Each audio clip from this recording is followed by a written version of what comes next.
ഇപ്പോഴും നമ്മളെ വീട്ടിലെ പല പെൺമക്കളും പേടിച്ച് ജീവിക്കുന്ന എന്തുകൊണ്ടാണെന്നറിയോ? അത് നമ്മളെ പേടിച്ചതുകൊണ്ടല്ലോ. അത് ഭർത്താക്കന്മാരൊന്നും അറിയണം. നമ്മളെ പേടിച്ചിട്ടൊന്നുമല്ല. അസാധുക്കൊക്കെ അറിയാം തിരിച്ചു പോയാൽ നോക്കാൻ ആളില്ലാന്ന്. വാപ്പയമ്മയും മരിച്ചോയാലും കൂടിയാണെങ്കിൽ സഹിച്ച് ജീവിക്കും. ഇനി ഞാനിപ്പോ പിണങ്ങിപ്പോയാൽ പടച്ചോൻ എന്റെ അമ്മക്കും ഉപ്പക്കും അതൊരു ദുരിതാവും. അവർക്ക് പിന്നെ ഒരു തീരാ സങ്കടാവും.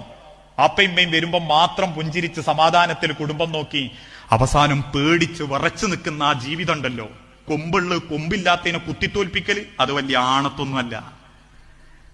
നമ്മളെ കൂട്ടത്തിലുണ്ട് അങ്ങനെ കുറെ ആണുങ്ങള്. നാട്ടില് നല്ല വിലയാ, കുടുംബത്തിനും നല്ല വിലയാ.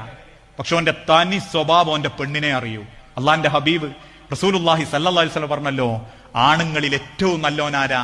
നാട്ടിലെ പവറും പത്രാസും വില ഉണ്ടാക്കിയോനെന്നല്ല, വസ്ത്രം ധരിച്ച് ഈഗോ കാണിച്ച് വാശി കാണിച്ച് മസിൽ പിടിച്ച് ജീവിച്ചോനെന്നല്ല, കെട്ടിയ പെണ്ണിനോട് ഏറ്റവും മര്യാദയോടെ പെരുമാറിയവൻ ഓനാ ഏറ്റവും നല്ല ആണ്.